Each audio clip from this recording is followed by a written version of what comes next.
Posisyon. Yan ba siya sabi niyo may pinaglalaban?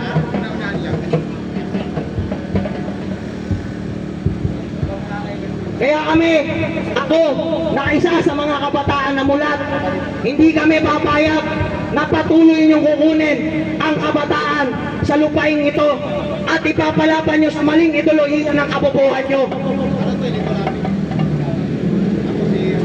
At para naman dito sa mga nakaupong ulupong, ayusin niyo desisyon niyo sa buhay. Inupo kayo dito ng sambayan ng Pilipino. Hindi kayo ang pumili ng upuan nyo. Tatandaan nyo, kaya kayo nagsisimula na ngayon manginig sa mga upuan nyo. Sinisimulan nyo ng pabagsakin ng oposisyon nyo dahil alam nyo kung saan kayo pupulutin sa susunod na eleksyon. Kaya dapat ang una nyo iniimbestigahan, flood control. Saka nyo na tanungin kung ano nangyari sa PhilHealth control ni Risa Ontiveros. Sasabihin nyo bang matinong tao si Risa Ontiveros? May matino bang gagawing santo ang ating? Yung matagal na pinaglabanan ni Tatay Digong tsaka ni Bato de la Rosa, naging santo pa.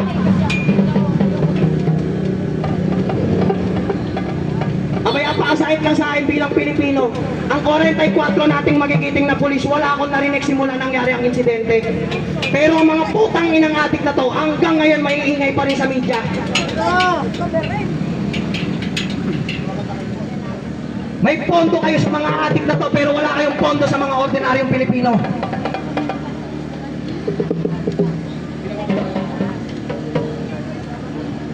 Wala kayo sa watawat, hindi nyo pinoprotektahan ng watawat. Pinoprotektahan nyo mga sarili nyong prinsipyo, mga sarili nyong paniniwala, at lalong-lalo na yung mga naibulsa nyo ng pera. Ipakita nyo sa amin at kayo'y totoong makabayan. Hindi kayo yung mga kagaya ng iba dyan. Masabi lang sa kampanya na makabayan sila, makabayan na daw kuno, kahit makatapak pa daw ng tae. Kung sabi nga,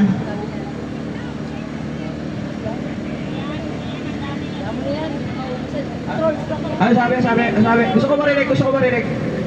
Kasi pag nagsalita ang isang NPA, bobo, walang pinanghuhulugan ng salita ng mga lokong yan. Kahit sabay-sabay pa kayo narinig kong tumayo sa harapan ko, sabay-sabay kayong itibati ko.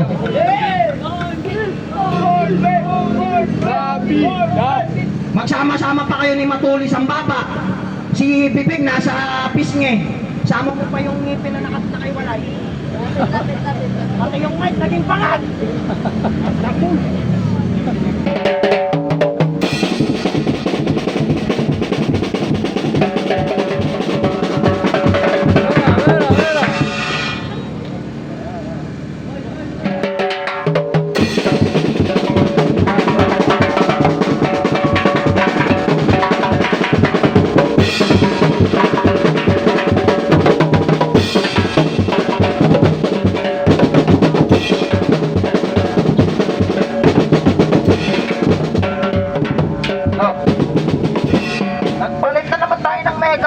Paano kasi nahawakan ni Bangag yung microphone?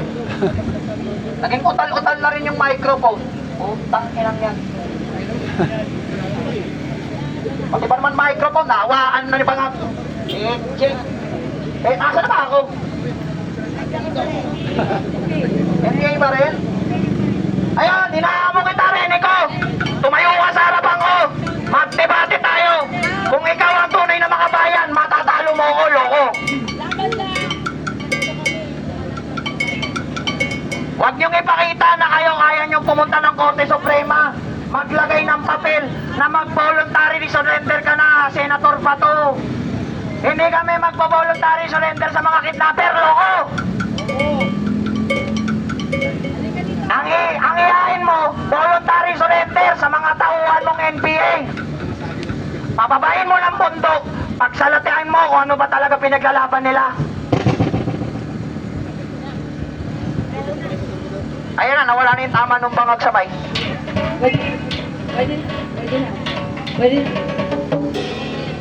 Magdalo na lang kaya. Kaya mo? Nawala na yung tama nung Bangag sabay. Hindi na si Marcos yung mic. Kaya sana, lahat ng sinabi kong problema, mas pagtuunan natin ang pansin.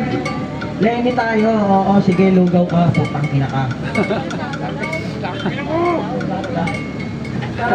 Sorry. Akin, nakaganon kasi eh. Malay natin, liliste.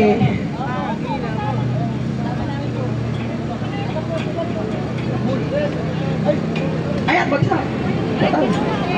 Kaya ka na, sa 13 senators nating nakaupo sa majority, mapagtuunan ng pansin ang mga kulukot na to na patuloy ng bubulsan ng pondo, patuloy ninanakaw ang ng kabataan, lalong-lalo na ang pangarap ng tao.